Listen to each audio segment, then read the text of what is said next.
A lonely widow paid $2 for a giant mountain man with a sack on his head at auction, and the whole town thought she'd lost her mind. But out on that quiet ranch, behind closed doors and whispering pines, something strange began to stir. The man never spoke, never ran, but he worked like a soul bound by more than chains. Folks said he came from the mountains with blood on his hands. Others said he'd been marked by something worse. She just saw a man no one else dared to look at twice. But when boots thunder and old secrets ride into town, one question will decide everything. Was this widow's kindness a miracle, or a mistake waiting to catch fire? Every time I see your comments, I'm reminded how stories connect us across distances, backgrounds, and hearts. If values like respect, courage, and compassion still guide you, then you're part of this story too. The autumn wind rustled through the cottonwoods as Clara Bellamy pulled her worn shawl tighter around her shoulders.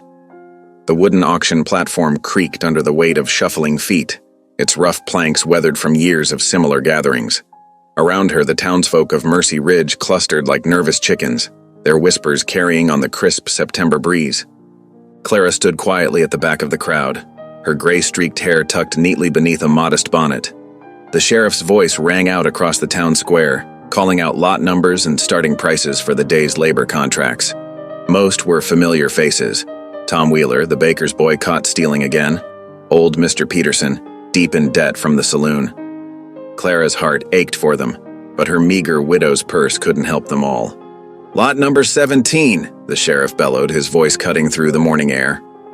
Two deputies led forward a sight that made the crowd gasp and step back. A man, taller than any Clara had ever seen, shuffled onto the platform in iron shackles. A dirty burlap sack covered his head, but his massive frame spoke of strength barely contained. His clothes were ragged, but his back was straight despite the chains. "Found wandering near Miller's Creek," the sheriff announced, adjusting his gun belt. "No papers, no words, no trouble neither. Strong back, good for farm work. Opening bid at $2. The crowd muttered and shifted. Someone spat in the dust. "Ain't natural, being that big and quiet," a woman whispered nearby. "Like something from them dime novels." Clara's hand moved before her mind caught up. $2, she called out, her voice steady despite her racing heart. The crowd turned to stare at the widow Bellamy, known for her sensible ways. The sheriff waited, but no other bids came. "Sold to the widow Bellamy for $2, he declared, bringing down his gavel with a sharp crack. Clara approached the platform, fishing in her reticule for the coins, her last $2 meant for winter supplies. Her fingers trembled slightly as she signed the ledger, but her signature was clear and firm. The deputies unhooked the chain that bound the silent giant to the platform.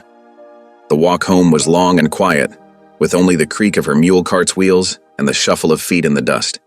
The man followed without resistance, though Clara noticed how he turned his covered head at every sound, alert as a wild creature. Evening found them in her ranch kitchen, the lamp casting warm light on the scrubbed wooden table. Clara had served a simple supper of beans and cornbread, watching as her strange guest ate with careful, measured movements despite the sack and shackles. Now she approached him with her husband's old toolbox. "I'm going to cut those chains now," she said softly, the way she might speak to a spooked horse, "and then we'll take that sack off, if you're willing." The man sat perfectly still as she worked the file against the iron links. The only sound was the rasp of metal and the tick of her grandfather's clock on the mantel. When the shackles finally fell away, he slowly rubbed his raw wrists but made no other movement. Clara reached for the sack, her movements deliberate and gentle. "I'm Clara Bellamy," she said, drawing the rough fabric up and away. "And I reckon you'll need a name, silent or not. I'll call you Elias if that suits." The face revealed in the lamplight caught her breath. Despite the wild, grizzled beard and the dirt of imprisonment, there was a dignity in his features that prison hadn't erased. But it was his eyes that held her, golden as autumn wheat, filled with a sadness so deep it made her own heart ache in answer. Elias made no sound, but he met her gaze steadily. Something passed between them in that moment, an understanding perhaps, or the first fragile thread of trust. Clara nodded once, as if sealing an unspoken agreement. "Well then, Elias," she said, turning to pour him a cup of coffee. "Welcome to your new home." Dawn painted the Colorado sky in streaks of pink and gold as Clara stepped onto her front porch, coffee cup warming her hands. The sound of splashing drew her attention to the well, where Elias was already at work. His massive frame moved with surprising grace as he hauled bucket after bucket, filling the household water barrels without having been asked. Clara watched, sipping her coffee thoughtfully. Over the next several days, a pattern emerged. Each morning, she'd wake to find Elias already tackling some necessary task. The woodpile grew taller than she'd ever seen it, neat rows of split logs stacked with careful precision. The broken fence rails that had worried her all summer were replaced one by one, the new wood fitting seamlessly with the old. On Thursday, she found him on the barn roof, hammer in hand, replacing the worn shingles that had leaked during last spring's rains. Though he still hadn't spoken a word, his actions spoke volumes about his character. He worked with quiet purpose, each task completed thoroughly and well. "Land sakes, Clara Bellamy, what possessed you to take in that giant?" Mrs. Peterson called over the fence one afternoon, her eyes wide with curiosity and something like fear. "Ain't natural, him being so quiet-like." Clara continued hanging her wash, smoothing one of her husband's old shirts that now served Elias. "He's the best help I've had since Thomas passed," she replied evenly. "Does more work than 3 ordinary men?" "That's what worries folks," Mrs. Peterson persisted. "Where'd he get such strength? And why won't he speak? Mark my words, there's something wild about him." Sunday morning arrived clear and crisp. Clara laid out her best dress and Thomas's old Sunday suit, which barely fit Elias's broad shoulders. "Church is important in these parts," she explained as she adjusted his collar. "I'd be obliged if you'd come with me." The small clapboard church sat proudly at the edge of town, its white paint bright in the morning sun. As Clara and Elias approached, conversations died away. Women clutched their children closer. Men's hands strayed toward their belts. Clara held her head high, nodding politely as she led Elias to her usual pew. Preacher Mayfield stood at his pulpit, his lean face stern as he surveyed his congregation. His eyes lingered on Elias before he launched into his sermon, his voice thundering through the small space. "The wages of sin is death," he proclaimed, gesturing dramatically, "and the path of the wicked leads only to destruction." Throughout the fierce sermon, his gaze returned again and again to the silent giant in Clara's pew. After the service, Clara lingered near the church door, exchanging pleasantries while Elias waited patiently beside the hitching post. Snippets of conversation drifted to her ears. "That's him all right, the one they found up by Elk Pass. Half dead, they say, covered in blood. Never said a word in all those months in jail. Must be touched in the head." The whispers followed them down the dusty street. Clara's spine stiffened with each murmur, each sidelong glance. That evening, after seeing Elias settled in the barn with his supper, she marched straight to Preacher Mayfield's house. The preacher answered her knock, looking unsurprised to see her. "Sister Clara," he said gravely, "I expected you'd come." "Tell me what you know about Elias," she demanded without preamble. Mayfield sighed, gesturing her to a chair on his porch. "They found him last spring up near Elk Pass. He was badly hurt. Knife wounds, they reckoned. Sheriff's men brought him in, but he wouldn't, or couldn't, speak a word about what happened." "Was he charged with something?" "They held him for months trying to figure out who he was, what happened. No charges ever stuck, no evidence of wrongdoing, but no answers either." The preacher leaned forward, his face troubled in the gathering dusk. "Sister Clara, I know you have a charitable heart, but taking in a stranger with such a mysterious past, it's risky." Clara stood, smoothing her skirts. The Good Samaritan didn't ask for references before helping his neighbor, Preacher Mayfield. And I've seen nothing but honest work and gentle ways from Elias these past days. "Just be careful," Mayfield called after her as she descended his porch steps. "Even the devil can appear as an angel of light." Clara walked home through the deepening twilight, her mind churning with all she'd learned. The man working so diligently on her ranch carried deep mysteries, and perhaps deep wounds. But watching him these past days, she'd seen something the gossips and fearmongers had missed.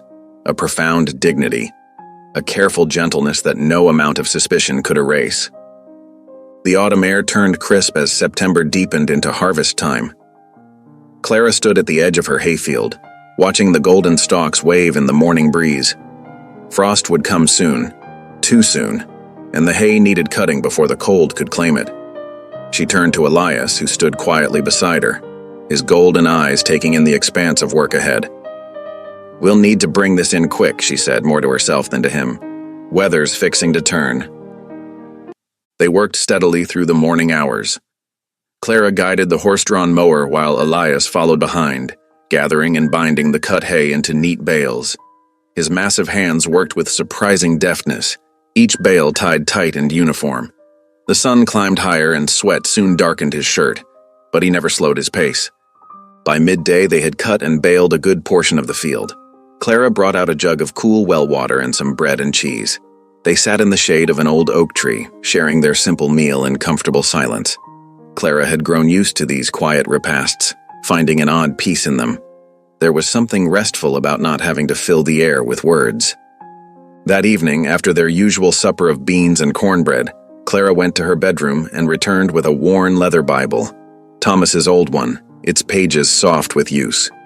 Without ceremony, she placed it on the small table beside Elias's pallet in the barn. He glanced at it, then back at his hands, making no move to touch it. Clara nodded, understanding that some things couldn't be rushed. 3 days later, they hitched up the wagon to fetch water from the well near Widow Jansen's property. The morning was cool, dust rising from the wagon wheels as they made their way down the rutted road. Clara held the reins loosely, letting the horses set an easy pace. A child's scream split the air. Clara jerked the reins, but Elias was already moving. He launched himself from the wagon with the fluid grace of a mountain lion, covering ground in long strides toward young Samuel Jansen, who lay sprawled in the dust. A rattlesnake coiled mere inches from the boy's leg, its warning rattle cutting through the morning stillness. In one fluid motion, Elias scooped Samuel up with one arm while his other hand found a fist-sized rock. The snake struck empty air where the boy had been. Elias's throw was lightning quick and deadly accurate. The rock crushed the serpent's head with a single blow. Samuel clung to Elias's neck, sobbing. The big man held him gently, patting his back with a careful hand until Widow Jansen came running from her house, her face white with fear. "Samuel, oh my Samuel!" She gathered her son into her arms, looking from the dead snake to Elias with wide eyes. "You saved my boy," she whispered. "God bless you, sir. God bless you." Elias ducked his head, backing away from their gratitude. He returned to the wagon, his movements now somehow smaller, as if trying to make his giant frame less noticeable. By supper time, the story had spread through Mercy Ridge like wildfire. Clara heard versions of it from 3 different neighbors as she picked up supplies at the general store. The silent giant had moved like lightning, they said, had the reflexes of a wildcat, saved little Samuel Jansen quick as thinking. That evening, Clara made a special supper, a thick beef stew with dumplings using some of her precious stored vegetables. As she set the bowl before Elias at the kitchen table, she spoke softly. "Thank you for what you did today. That boy would have died if not for you." For the first time since she'd brought him home, Elias lifted his eyes to meet hers directly. Something moved in their golden depths. Pain, perhaps, or memory. Then he bowed his head, a gesture both graceful and profound before turning his attention to his meal. Clara watched him for a moment, struck by the contradiction of this man, capable of such swift, decisive action, yet wrapped in such deep silence. Whatever wounds had stolen his voice, they hadn't touched his fundamental decency. Of that she was now certain. The morning sun filtered through the barn doors as Clara carried fresh eggs to the kitchen. She paused, noticing something different about Elias's usual morning routine. There he sat on his pallet, Thomas's old Bible open in his weathered hands. His fingers traced the lines of text slowly, brow furrowed in concentration. Clara set down her basket. "Would you like me to read it to you?" Elias looked up, something vulnerable in his golden eyes. He gave a slight nod. That evening, after the dishes were cleared, Clara lit an extra lamp and opened the Bible. "We'll start at the beginning," she said softly. "In the beginning, God created the heavens and the earth." As she read, Elias sat perfectly still, his eyes fixed on some distant point. Only the slight rise and fall of his chest showed he was breathing. When she finished the chapter, Clara closed the Bible gently. Shall we pray?" He bowed his head alongside her, and though he made no sound, she sensed a deep reverence in his silence. This became their evening ritual. Each night after supper, Clara would read a passage. Then they would pray together, her words carrying both their hearts to heaven. Sometimes she caught him mouthing the words of familiar verses, though he never spoke them aloud. 10 days into this new routine, Clara hitched up the wagon for a supply run into town.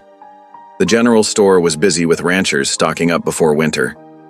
As she examined a bolt of wool fabric, a sharp voice cut through the general murmur. "Fort Keene business, ma'am. Agent Silas Lowe." Clara turned to see a lean man in a crisp uniform, his manner as starched as his collar. He was speaking to Mrs. Peterson about Indian affairs matters, but his eyes swept the store like he was taking inventory of souls. Clara gathered her purchases quickly, something about the agent's presence setting her ill at ease. She had nearly reached the door when Lowe's voice rang out again. "Widow Bellamy, isn't it?" She turned, forcing a polite smile. "Yes, sir." "I understand you made an interesting purchase at the labor auction recently." His tone was casual, but his eyes were not. "Good day, Agent Lowe," Clara said firmly, and stepped out into the autumn sunshine. The afternoon light was fading when Ernie Malloy's wagon rattled up to her fence. Clara saw him from the kitchen window where she was preparing supper. Elias was in the barn, mending tack. "Evening, Ms. Bellamy," Ernie called out as she met him on the porch. "Wondered if I might borrow a shovel. Mine's got a broken handle." "Of course, Ernie, let me fetch one from the barn." But Ernie was already walking that way, and before Clara could stop him, he'd pushed open the barn door. Elias looked up from his work, and Ernie stumbled backward. "Lord Almighty," he muttered, his face draining of color. "Ain't that the mountain ghost from Elk Pass?" "Ernie," Clara started, but the man was already backing away. "Folks talked about seeing something up there last spring. Something big that moved like a shadow. Never thought—" He scrambled onto his wagon. "Keep the shovel, Ms. Bellamy." "I'll make do." Clara watched him drive away, dust rising behind his wheels. When she turned back to the barn, Elias had disappeared into the shadows. The next morning dawned gray and cool. Clara was just setting out feed for the chickens when she heard hoofbeats approaching. Agent Lowe sat straight-backed on a bay horse, 2 deputies flanking him. "Mrs. Bellamy," he said, dismounting, "I believe we need to discuss your laborer." Before Clara could respond, Elias emerged from the barn. Lowe's hand moved to his pistol. "Well," he spat, "if it ain't Elijah Cross himself." Scout turned savage. His voice dripped with contempt. "Accused of killing Lieutenant James Harper near Comanche lands last spring." Clara's heart seemed to stop. She turned to Elias, but he stood motionless, his golden eyes fixed on the agent. "You bought yourself a murderer, widow," Lowe continued. "This man betrayed his post, went native with the Noconi band, then put a knife in his commanding officer's back." The morning air grew thick with tension. Clara's mind raced through every quiet moment, every gentle action she'd witnessed from Elias, or Elijah, over the past days. The careful way he handled the horses, how he'd saved young Samuel, his reverence during prayer. "He's been accused," she found herself saying, "but has he been proven guilty?" Lowe's eyes narrowed. "That's what I aim to find out." Agent Lowe's boots crunched on the gravel as he stepped closer to Clara's porch. "Hand him over, Mrs. Bellamy. Save yourself the trouble." Clara lifted her chin. "Do you have a warrant, Agent Lowe?" "A warrant?" He laughed without humor. "For a contract laborer? For taking a man into custody." Clara's voice remained steady. "Show me the law that says I must surrender him. Show me the proof of his crimes." The agent's face darkened. "You're making a mistake, widow. This man is dangerous." "All I've seen is honest work and gentle ways," Clara said. "Until you bring me proper papers or real evidence, Elias stays." Lowe's jaw tightened as he mounted his horse. "You'll regret this foolishness." He wheeled his bay around, and his deputies followed, leaving clouds of dust in their wake. That night, Clara couldn't sleep. Through her window, she watched Elias's shadow pace the length of the barn, back and forth, like a caged mountain lion. The moonlight caught his profile now and then, head bowed, shoulders heavy with some invisible weight. When dawn broke, Clara found him already at the water pump filling the troughs. She walked straight to him, her heart pounding but her voice clear. "Did you do it, Elias? Did you kill that lieutenant?" Elias set down the bucket. Slowly, deliberately, he removed his hat and knelt before her in the dirt. His big hands clasped together in prayer, and though no sound passed his lips, his whole body seemed to tremble with shame. Clara saw tears tracking down his weathered cheeks. Before she could speak again, thunder rolled across the hills. Dark clouds gathered quickly, bringing the promise of heavy rain. They worked fast to secure the livestock and equipment, but the storm hit hard. Wind howled through the valley, driving sheets of rain sideways. Through the downpour, Clara heard an awful cracking sound. The South Corral, already weak from summer rot, was giving way. Their two best horses nickered in panic as posts began to snap. Without hesitation, Elias plunged into the storm. Clara watched from the barn door as he wrestled with broken rails and posts, his shirt plastered to his skin. Hours passed, and still he worked, securing crossbeams, hammering stakes, bracing corners. The rain never let up, but neither did he. When darkness fell, Clara had to call him in. He stumbled through the barn door, shivering and bleeding from where splinters had torn his hands. She led him to the kitchen, where the stove's warmth began to thaw his frozen fingers. "Let me tend those cuts," she said softly, bringing her medicine box to the table. As she cleaned his wounds with whiskey and wrapped them in clean strips of cloth, she noticed old scars crossing his palms, marks of a life spent working, building, protecting. 3 days later, Clara was gathering eggs when she heard hoofbeats. Her heart jumped, fearing Lowe's return, but it was just young Tommy from the telegraph office holding out a letter. "From South Rock Agency, ma'am," he said. "Reverend Tusk's reply to your inquiry." Clara's hands trembled slightly as she opened the envelope. The Reverend's careful handwriting filled the page. "Dear Mrs. Bellamy, your letter regarding Elijah Cross brings both joy and sorrow to my heart. Joy to know he lives, sorrow for his current circumstances. I knew him well during my time with the Noconi Comanche, where he served as both Army Scout and adopted brother to the people. Few men have walked the path between two worlds with such honor and wisdom. The Noconi called him Silent Eagle for his keen eyes and thoughtful ways. He learned their language, respected their customs, and helped maintain peace through many difficult seasons. The tribe's elder, Two Elks, considered him a son. I cannot speak to the specific charges against him, as I was transferred before those events. But I know Elijah Cross to be a man of deep faith and unwavering loyalty. Whatever happened near Elk Pass, I trust there is more to the story than Agent Lowe's accusations suggest. May God guide you in showing mercy to this good man. Yours in Christ, Reverend Isaac Tusk. Clara folded the letter carefully, watching through the window as Elias groomed the horses. The morning light caught his face, peaceful in the simple task. A man between worlds, the Reverend had said.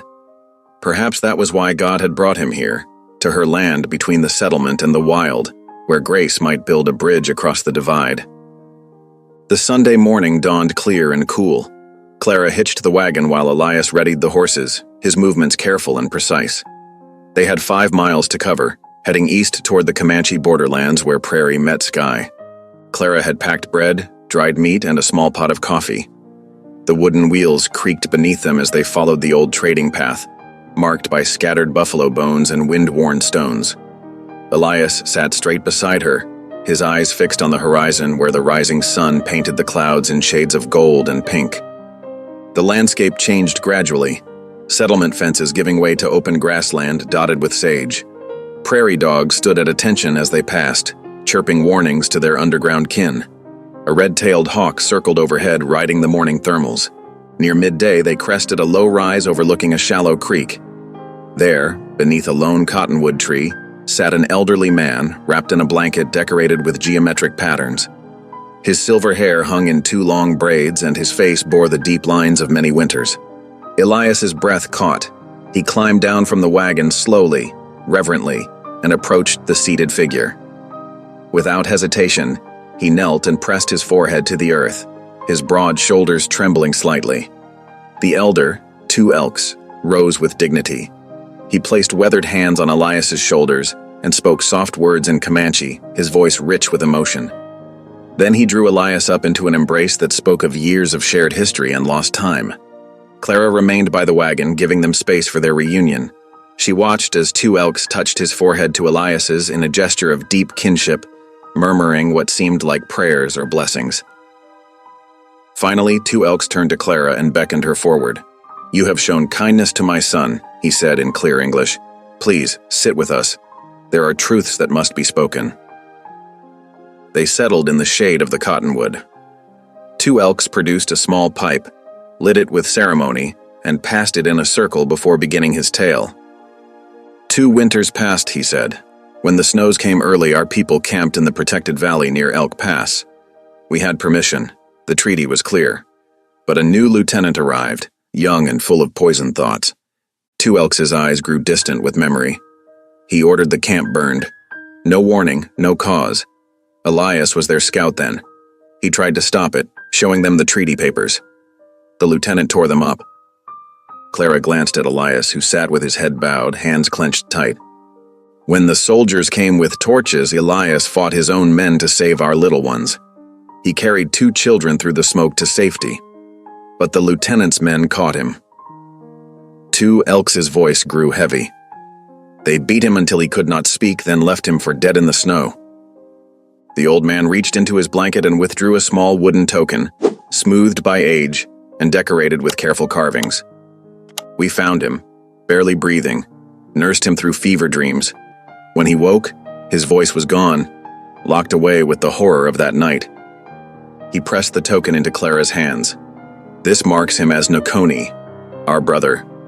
The army tells lies about a murdered lieutenant, but the only crime was theirs, and they hide it behind false words and threats." Clara traced the carvings with her finger, a soaring eagle surrounded by symbols she didn't understand, but felt the weight of. The truth of Elias's silence finally clear. Not guilt, but deep trauma and betrayal. As the sun set, they made camp near the creek. Two Elks shared more stories of Elias's years with the Nokoni, his skill with horses, his respect for their ways, his quiet strength. The stars emerged one by one, filling the prairie sky with ancient light. In the deep of night, Clara woke to a sound she had never heard before. Deep, racking sobs. Elias knelt at the edge of their camp, his massive frame shaking as years of stored grief finally found release. Two Elks sat beside him, one hand on his back, singing softly in Comanche, a song of healing, of return, of pain finally spoken. Clara watched them through tears of her own, understanding now the full measure of God's purpose in bringing this wounded soul to her door. The wooden token pressed against her heart where she had tucked it into her dress pocket, a tangible piece of truth in a world too often clouded by lies. The autumn wind rattled dry leaves against the window panes as Clara stood before her stone fireplace. In her hands, she held the wooden token Two Elks had given her, its carved eagle catching the flickering lamplight. With gentle reverence, she placed it on the mantel beside Thomas's worn Bible, her late husband's most precious possession. The two objects seemed right together somehow, both testaments to faith and honor. The evening shadows had just begun to lengthen when heavy boots thundered across her front porch. The door burst open without a knock, and Roy Greeley stumbled in, his face flushed with drink and anger. The sharp smell of whiskey filled the room. "Evening, Widow Bellamy," he slurred, swaying slightly. His usually neat clothes were disheveled, and his eyes had a dangerous gleam. "Come to discuss business."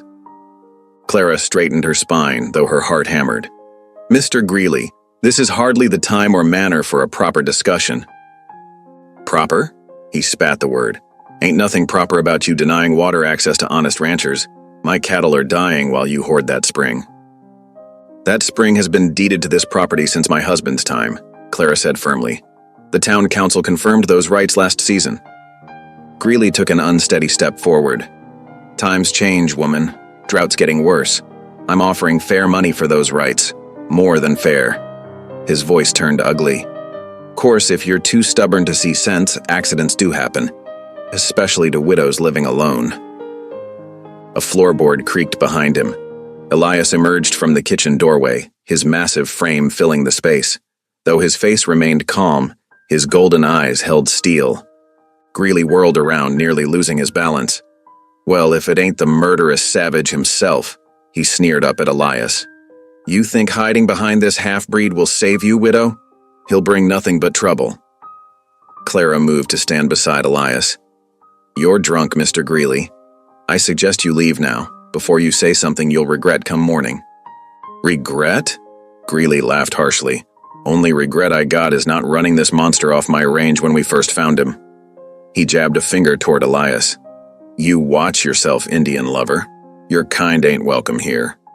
With that, he stormed out, letting the door slam behind him. His horse's hooves pounded away into the gathering dusk. Clara's hands shook as she latched the door. Elias touched her shoulder briefly, a gesture of quiet support, before moving to stoke the fire. 3 days passed in watchful tension. Clara noticed Elias taking longer routes during his chores, circling the property's boundaries. He began carrying tools that could double as weapons, a shovel while checking the fence line, an axe while gathering firewood. On the 4th morning, while Clara was feeding the chickens, she heard Elias's sharp whistle from the direction of the well. She hurried around the barn to find Greeley there, stone sober this time, examining the well's pump mechanism with calculating eyes. Elias stood 10 paces away, gripping a long-handled shovel. His stance was relaxed but ready, like a mountain lion before it springs. Greeley's hand twitched toward the pistol on his hip. Just inspecting the water table, widow. Public right-of-way and all. This is private property, Clara called out clearly. As you well know. The two men locked eyes across the dusty yard.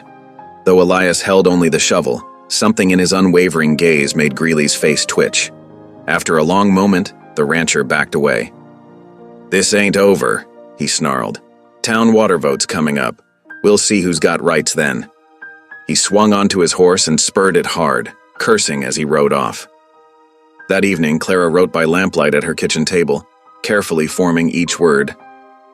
Dear Preacher Mayfield, I write requesting your mediation at the upcoming water rights vote.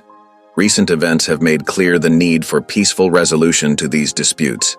Mr. Greeley's behavior grows concerning, and I fear violence may result without intervention. As a woman of faith and a longtime member of your congregation, I ask for your wisdom in this matter. Your sister in Christ, Clara Bellamy. She sealed the letter with a drop of wax, then turned to find Elias watching her from his place by the fire. His eyes held understanding. He knew the stakes as well as she did. Water meant life out here, and some men would stop at nothing to control it. But as Clara looked at his steady presence, she felt her fear ease. God had sent her not just a worker that day at the auction block, but a protector. A man who had already proved he would stand against injustice no matter the cost to himself. The autumn sun cast long shadows through the church windows as folks filed in for the special meeting. The wooden pews creaked under the weight of nearly every soul in Mercy Ridge. Clara sat straight-backed in her usual spot, Elias a silent mountain beside her. She could feel the stares, hear the whispers.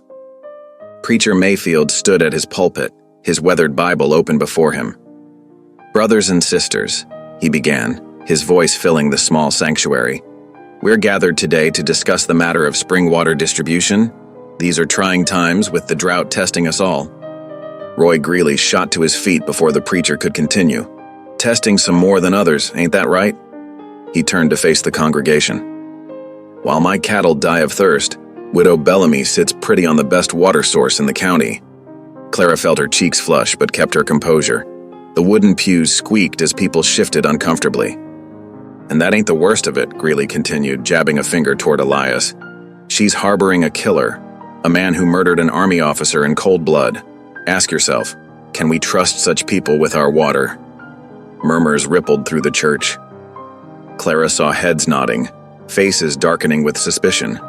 Even some of her longtime neighbors wouldn't meet her eye. Mr. Greeley. Clara stood slowly, her voice clear and steady. I remind you that the United States Army never charged Elias with any crime. In the months he's lived and worked among us, he's done nothing but good. He's fixed fences, helped with harvests, and shown himself to be a God-fearing man. That's right, came a voice from the back. Sarah Jansen rose, her young son Samuel clutching her skirts. That man saved my boy's life, snatched him right from the jaws of a rattler without a thought for his own safety. She lifted her chin. That's not the action of a killer. The devil can appear as an angel of light, someone muttered. Preacher Mayfield raised his hands for quiet. I've watched this situation closely, he said, his deep voice commanding attention. When Elias first came to our church, I confess I had my doubts. But I've seen him bow his head in prayer, work honest hours, and treat others with respect. He paused, looking directly at Greeley. Perhaps we should judge less by rumors, and more by the fruits we see before us. The meeting continued for another hour, voices rising and falling like waves. Some sided with Greeley, speaking of property rights and the needs of their own farms.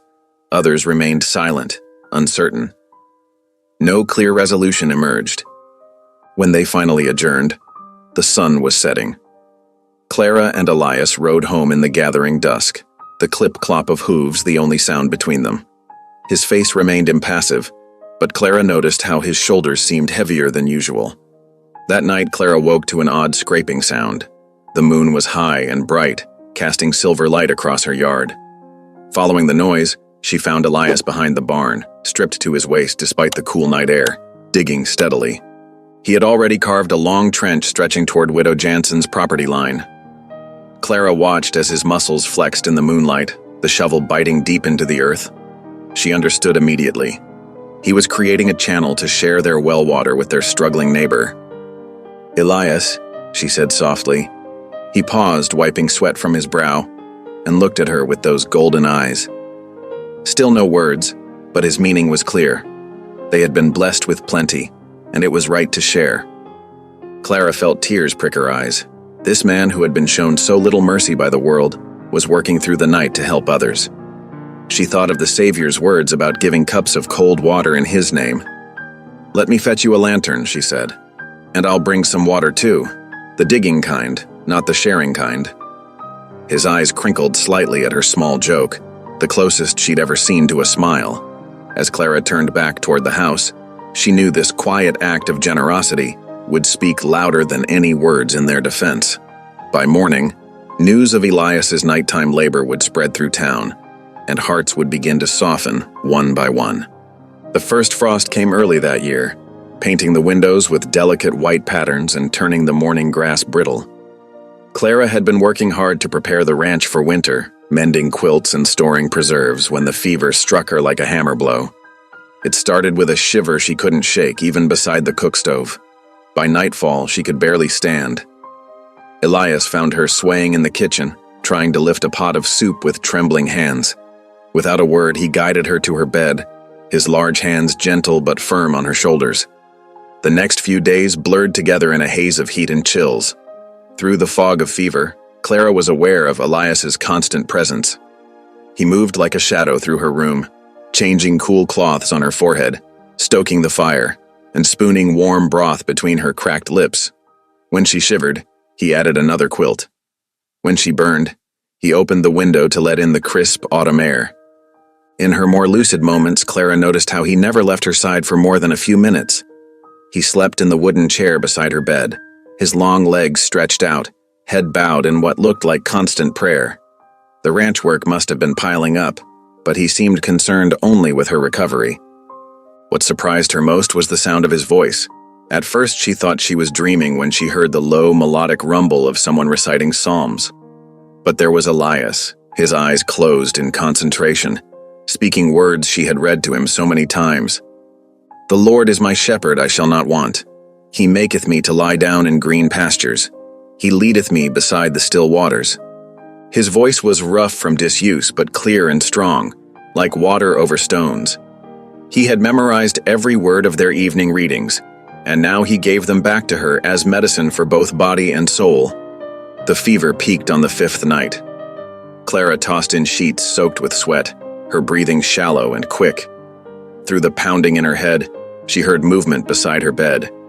Elias had fallen to his knees, his big hands clasped together, head bowed low. Heal her, Lord, he whispered, his voice breaking with emotion.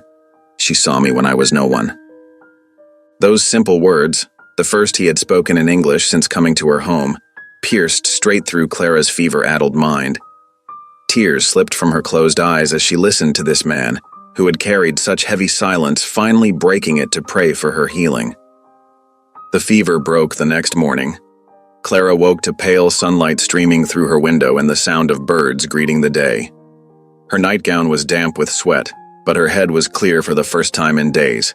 Elias was dozing in his chair, his face peaceful in sleep. She noticed his clothes were wrinkled and his beard untrimmed. Had he really stayed beside her this whole time? As if sensing her gaze, his eyes opened. They looked at each other for a long moment, and Clara saw relief wash over his features. She tried to speak, to thank him, but her throat was too dry. Understanding immediately, he brought her a cup of water, supporting her head as she drank. By the end of the week, Clara was well enough to move around the house again, though Elias insisted on doing the heavier tasks. She found herself watching him through the window as he split wood for her fire, fed the livestock, and checked the fence lines. All the work he had somehow managed to keep up with while tending to her. One morning, she came down to the kitchen to find something on the table that made her catch her breath. There, beside her empty coffee cup, sat a perfectly carved wooden flower. Each petal was lovingly shaped. The stem curved gracefully. Even tiny leaves curled along its length. It must have taken hours to make, whittled in the quiet moments while she slept. Clara picked up the flower, running her fingers over its smooth surface. It was a columbine, the same kind that grew wild in the meadow where she and her late husband had often picnicked. Somehow, Elias had noticed which flowers she loved best, though she had never told him. She held the carving close to her heart, understanding all it represented: gratitude, care, and perhaps something deeper that neither of them was ready to name. His silence had ended in prayer for her, and now this gift spoke volumes more. God truly worked in mysterious ways, she thought, bringing healing not just to her body, but to two lonely souls who had found each other in the most unexpected circumstances. The morning of the water vote dawned clear and cold. Frost glittered on the wagon seat as Clara and Elias set out for town, their breath forming white clouds in the early light. Clara noticed how Elias sat straighter than usual, his shoulders tense beneath his worn coat. He had spoken little since his prayer during her fever, but his eyes held a new openness when they met hers. They were halfway to town when hoofbeats thundered behind them. Clara pulled the wagon to a stop as Agent Lowe and 4 cavalrymen surrounded them, rifles raised. "Elijah Cross," Lowe's voice cut through the crisp air like a knife. "You're under arrest for desertion and the murder of Lieutenant James Harrison." Clara's heart jumped into her throat. "You have no right?" "I have every right, ma'am." Lowe produced a wrinkled paper from his coat. "Federal warrant signed last week. Your pet savage is going to face justice." Elias remained still as stone, his golden eyes fixed on the distant mountains. Only the slight trembling of his hands betrayed his emotion. "Please." Clara stood up in the wagon, her voice steady despite her fear. "At least let us present our evidence. 2 Elks and Reverend Tusk can testify to what really happened." Judge Allen, who had been riding to town for the water vote, approached on horseback. He reined in beside the wagon, his weathered face grave as he studied the scene. "Agent Lowe," the judge said, "I understand you have a warrant, but I've known Clara Bellamy 20 years, and if she says there's evidence to consider, I'm inclined to listen." Lowe's jaw clenched. "This isn't a territorial matter, Your Honor. It's federal." "Even federal authorities should welcome the truth," Judge Allen replied. He turned to Clara. "I'll hold a hearing. 1 week from today. Bring your witnesses." "The prisoner stays in my jail until then," Lowe snapped. Clara watched helplessly as the cavalrymen surrounded Elias. He climbed down from the wagon with quiet dignity, allowing them to bind his wrists. Before they led him away, he turned to Clara and bowed his head slightly, a gesture of trust that brought tears to her eyes. "I'll be back," she called after him. "I promise." The town jail was a small brick building with iron bars on the windows. Clara insisted on seeing Elias settled inside before she would leave. The cell was cold and bare, with only a narrow cot and a tin cup for water. Elias sat on the cot, his large frame making the space seem even smaller. "I'm riding to South Rock tomorrow," she told him through the bars. "I'll bring back Reverend Tusk and 2 Elks. We'll show them the truth." Elias nodded once, his eyes meeting hers with the same steady trust she had come to depend on. Clara reached through the bars and squeezed his hand briefly before turning away.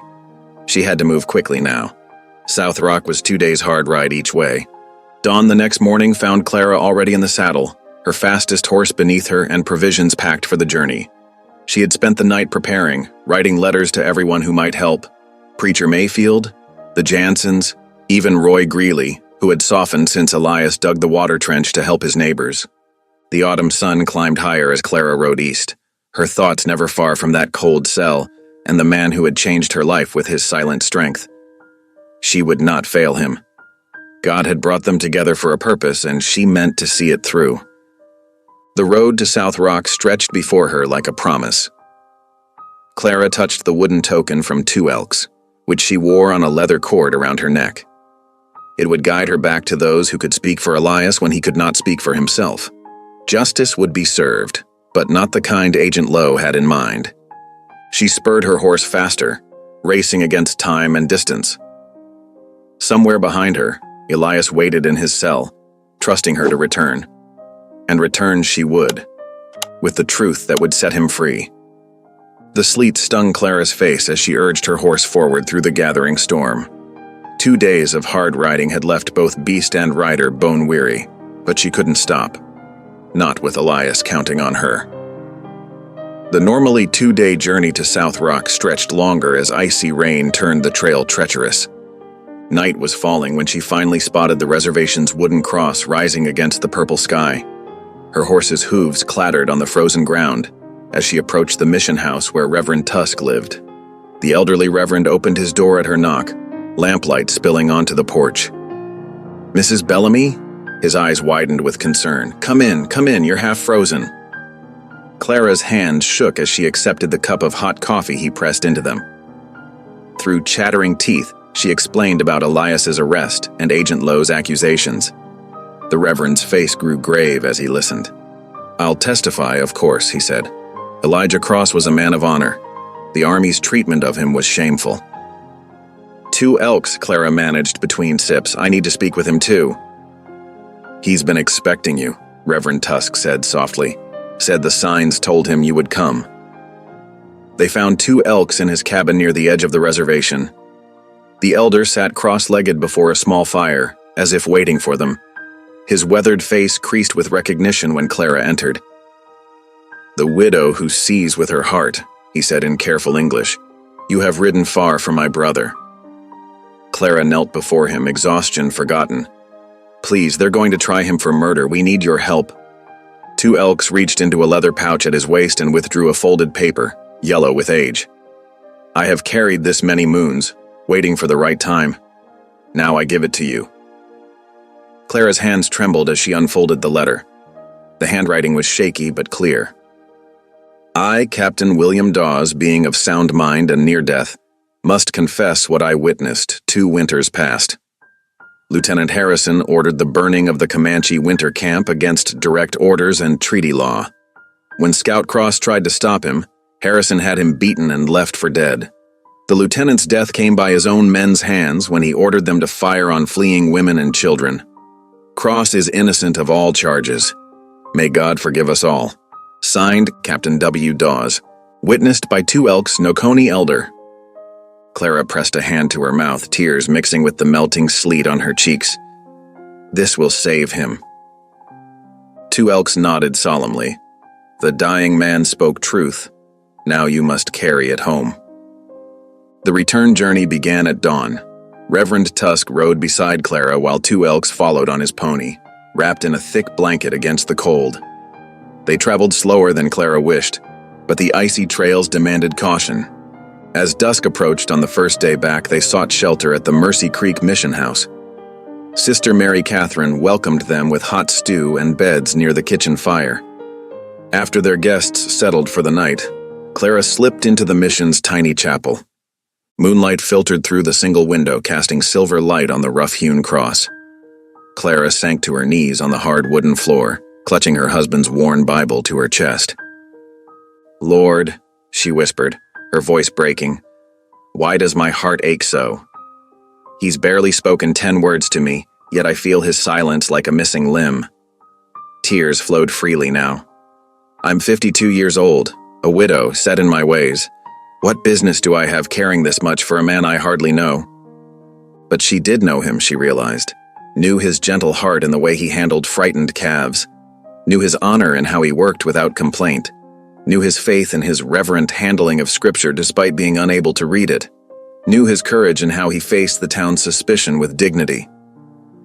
I promised my Herbert I'd keep his land safe, she continued, touching the Bible's worn cover. But maybe you sent Elias to help me do that. To help me live again, not just survive. The chapel's silence held her confession tenderly. Outside, an owl called softly in the darkness. Clara remained kneeling, letting the truth of her feelings wash over her like a cleansing rain.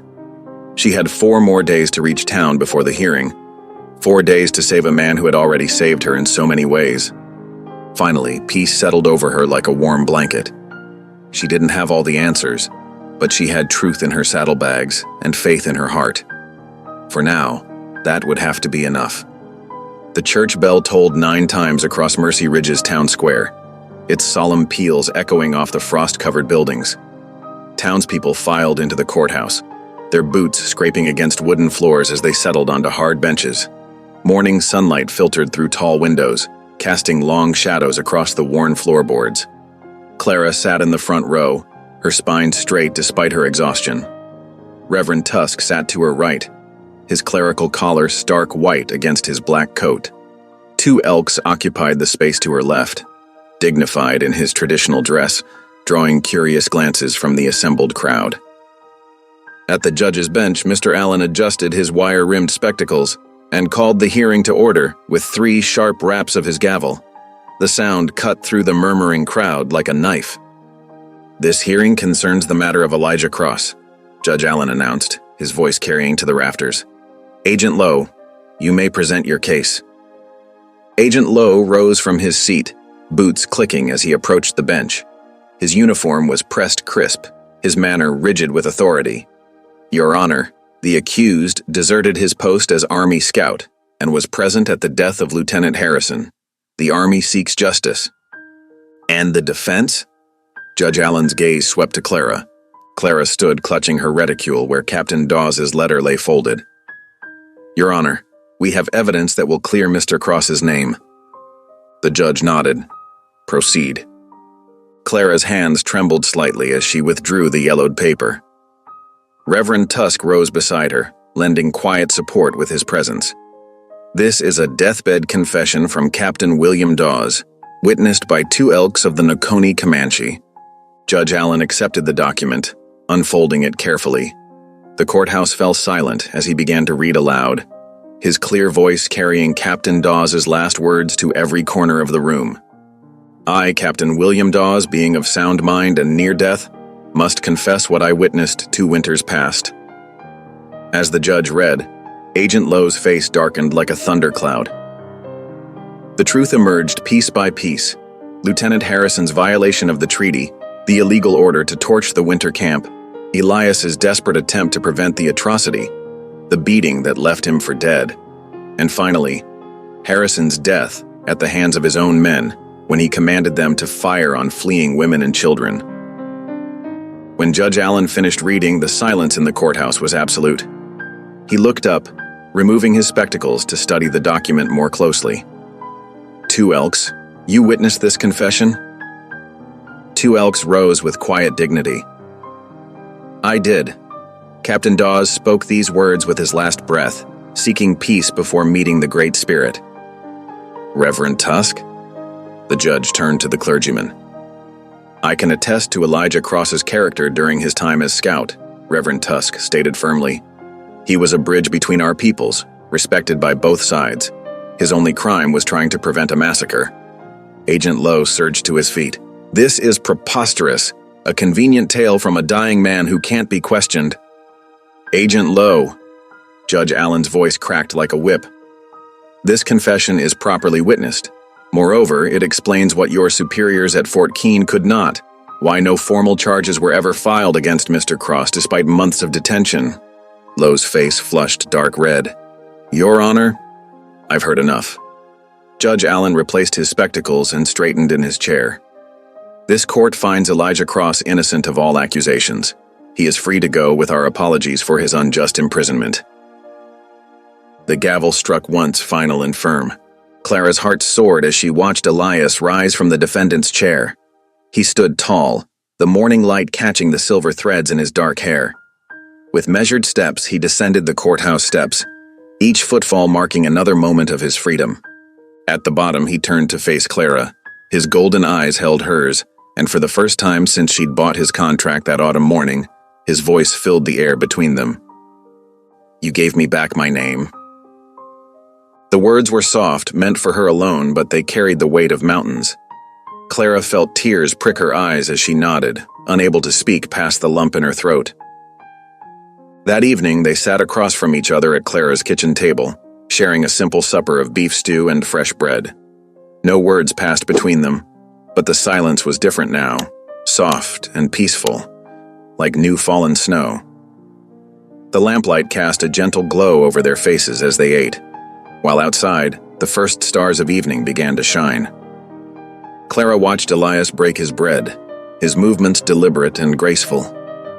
The wooden token 2 elks had given her still sat on the mantel beside Herbert's Bible, but now it seemed less like a mystery and more like a bridge, between past and present, between loss and hope, between 2 souls who had found each other in the vast spaces of the frontier. The first warm breeze of April swept across Mercy Ridge, carrying the sweet scent of wild clover. Clara and Elias worked side by side in the morning light, measuring timber for the new corral.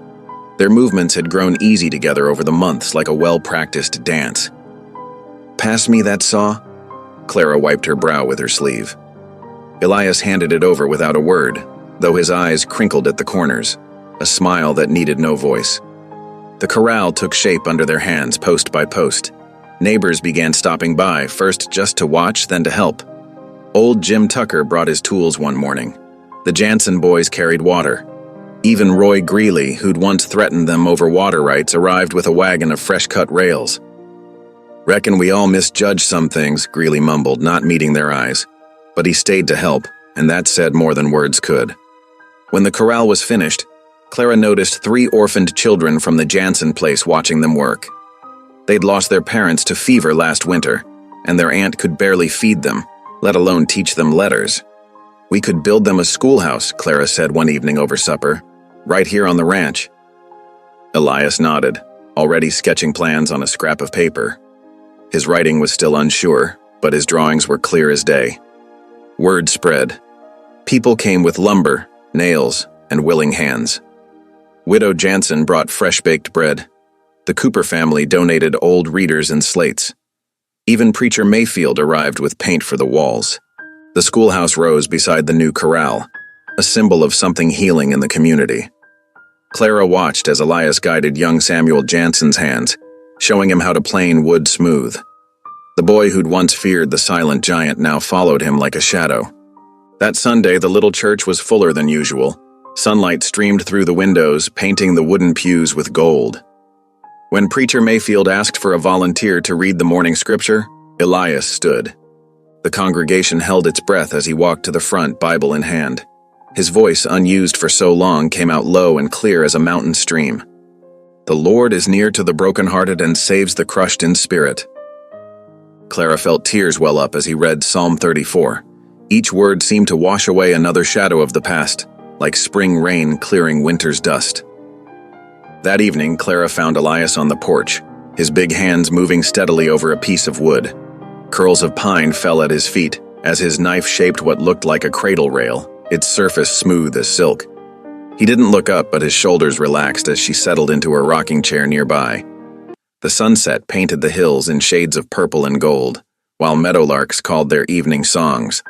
They weren't courting, not in the way townfolk might recognize, but something deeper had taken root between them, like the ancient cottonwoods that grew along the creek, strong, steady, and sure of its ground. The June evening wrapped Mercy Ridge in golden light as fiddle music drifted across Clara and Elias's land. Young Sarah Cooper and Thomas Wells, the couple they'd sheltered through winter's hardship, danced their first dance as husband and wife beneath strings of lanterns hung between the cottonwoods. The entire town had turned out for the celebration. Tables groaned with covered dishes, fresh bread, roasted chicken, berry pies still warm from morning ovens. Children chased fireflies through the grass while their parents clapped along to the music. Clara stood in her doorway, taking in the scene. Just that morning, she'd found a burlap sack on the porch, filled with seed corn and fence nails. No note, but she recognized Roy Greeley's hand in the gesture. The man who'd once threatened their water rights now left gifts in the night. The thought made her smile. Sarah's white dress caught the evening light as Thomas spun her beneath the makeshift dance floor they'd built together. The young couple had arrived separately last winter, Sarah fleeing a cruel stepfather, Thomas looking for work after losing his family's farm. They'd found shelter here, and then found each other. Elias appeared beside Clara carrying 2 tin cups of cider. His presence was different now, lighter somehow, though no less steady.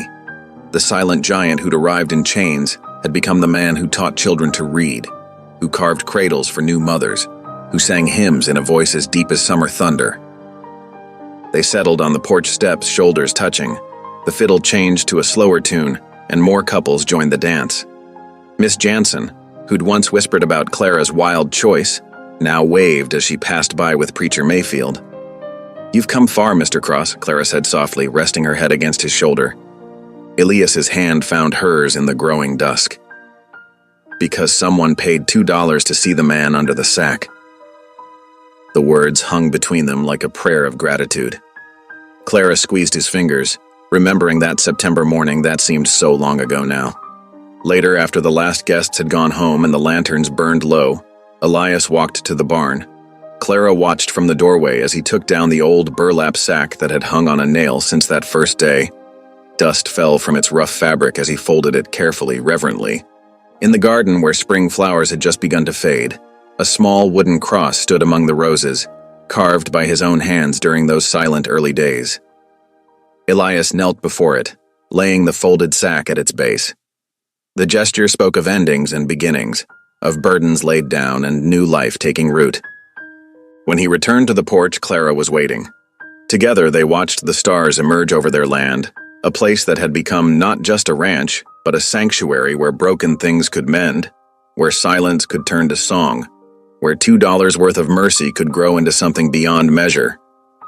Thank you for listening. Stories connect us in the most unexpected ways. If you felt that spark today, make sure you're subscribed. I share a new one daily, and the next might change your day.